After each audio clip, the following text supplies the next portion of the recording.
April Jones was born on April 4, 2007, in a small British town named Cunliffe.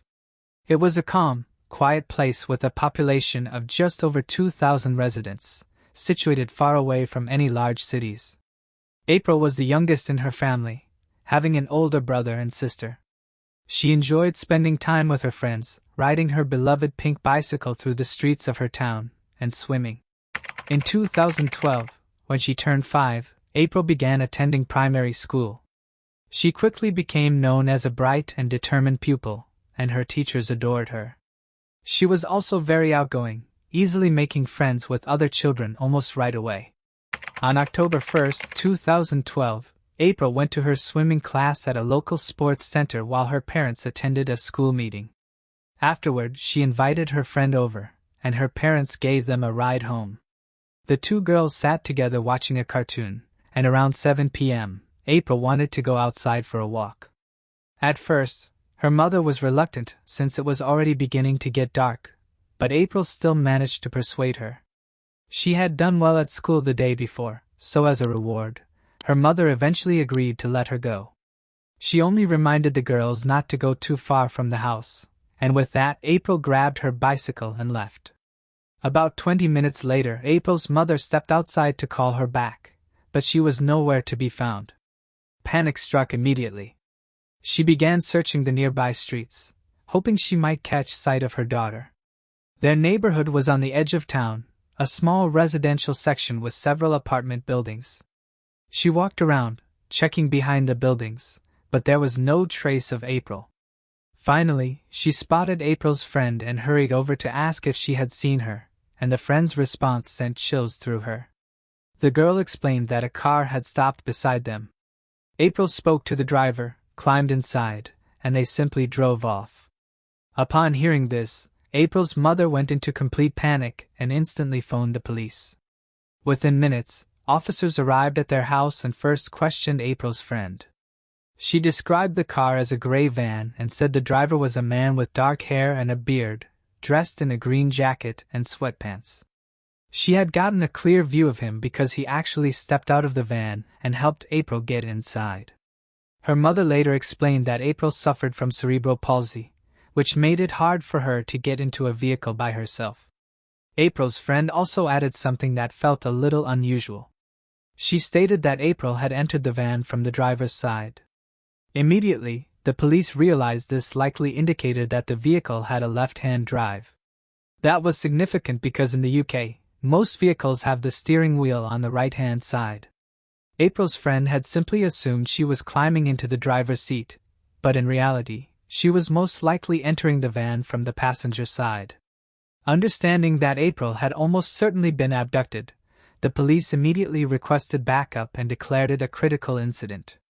A massive search operation began, and investigators released an alert with details about the suspect and his van.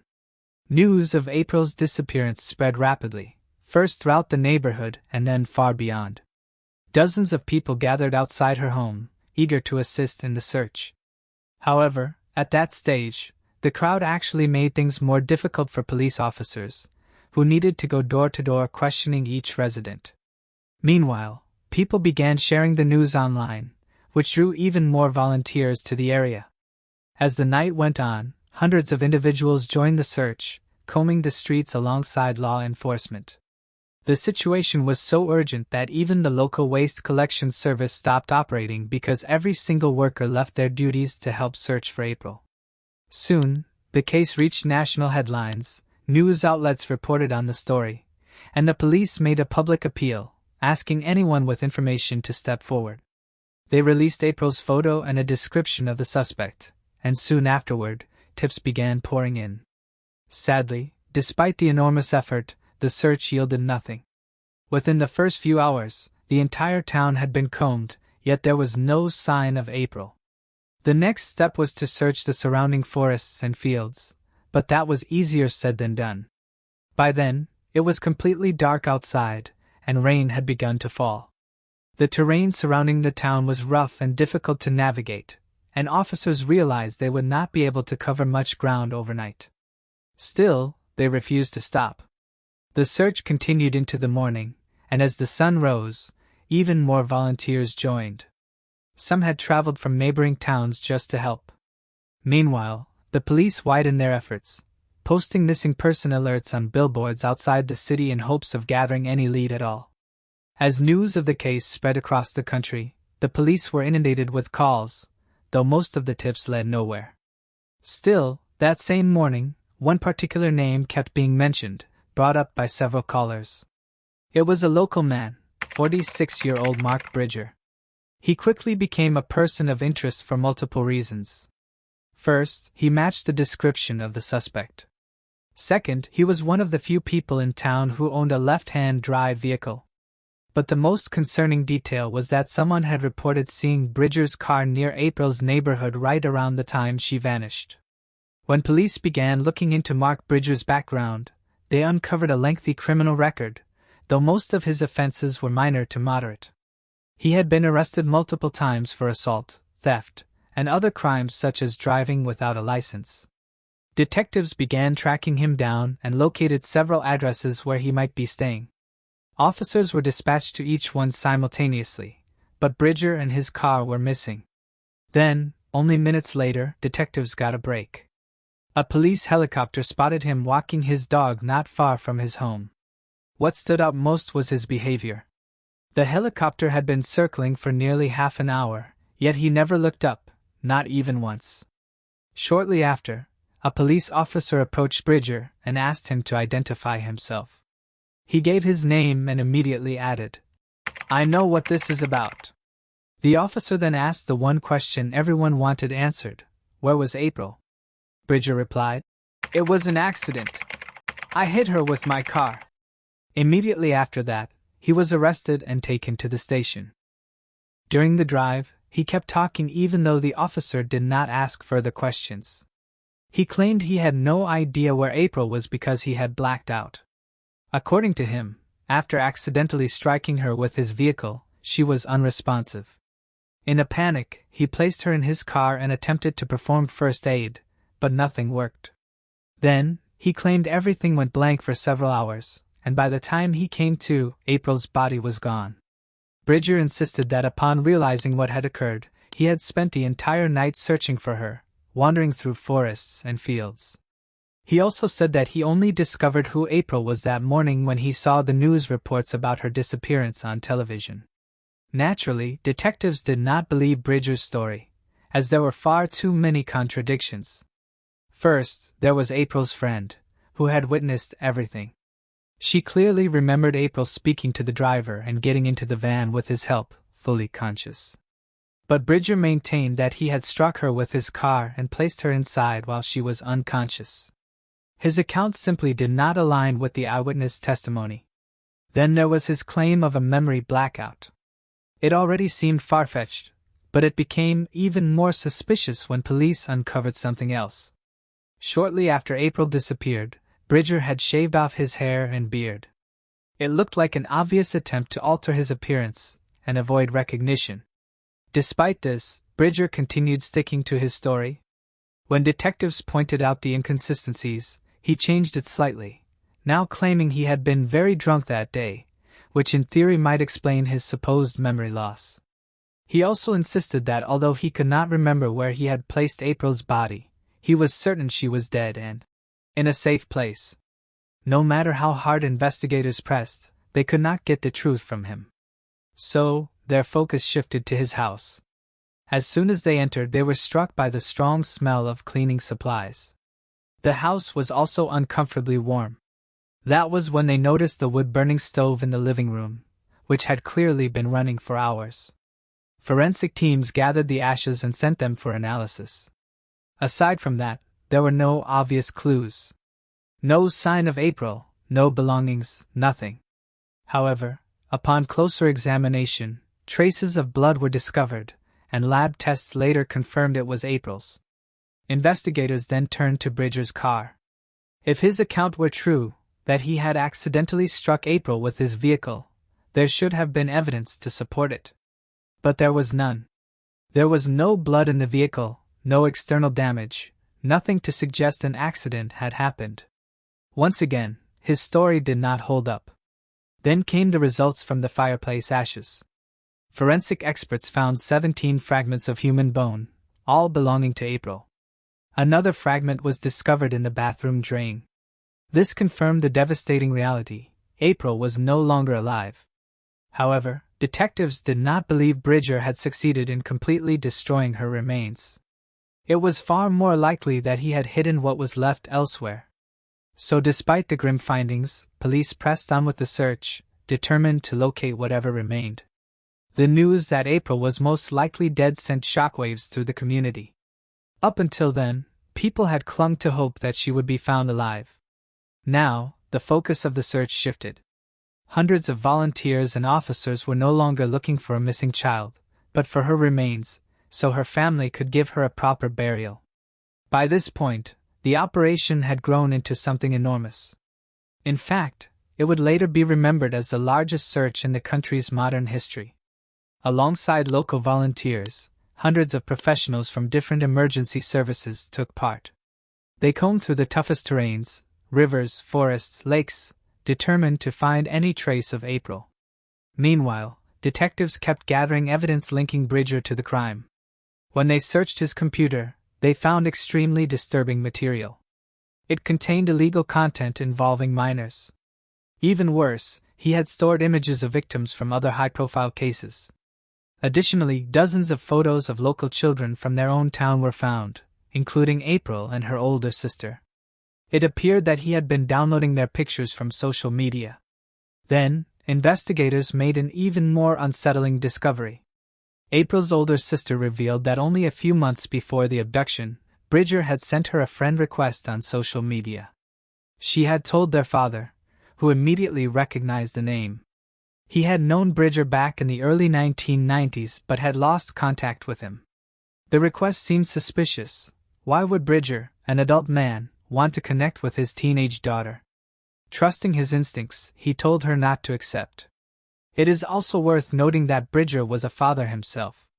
He had 6 children with 4 different women. Yet, at the time of April's disappearance, he was living alone. Police uncovered a troubling pattern. Bridger frequently pursued relationships with women who had young children. Considering the horrific evidence discovered on his computer, this detail became even more significant and only strengthened detectives' belief that they were dealing with a predator. As they dug further into Bridger's history, they found he never held one job for long, constantly jumping between different lines of work. He also had a habit of fabricating stories about himself.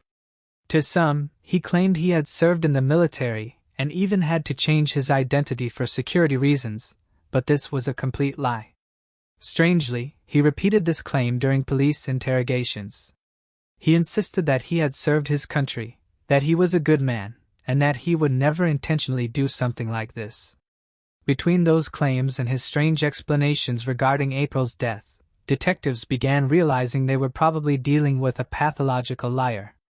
It did not matter how many times his stories were disproven, he just kept repeating them. They also learned something else that supported this theory. Bridger had told everyone he knew that his parents were dead, but in reality, they were alive. Another noteworthy detail was that Bridger had broken up with his girlfriend just days before April's abduction. Those who knew him said he did not handle it well. He began drinking heavily, which only pushed him further downhill. As police continued combing through his computer, they found something even more disturbing. Only hours before April vanished, Bridger had contacted 3 different women, asking to meet up, but all declined. Afterward, he opened and viewed some of the illegal material from his collection. At this stage, his guilt seemed undeniable, yet one major problem remained: April's remains had not been found. Desperate for answers, detectives repeatedly appealed to the public, hoping someone had seen Bridger or his vehicle that night.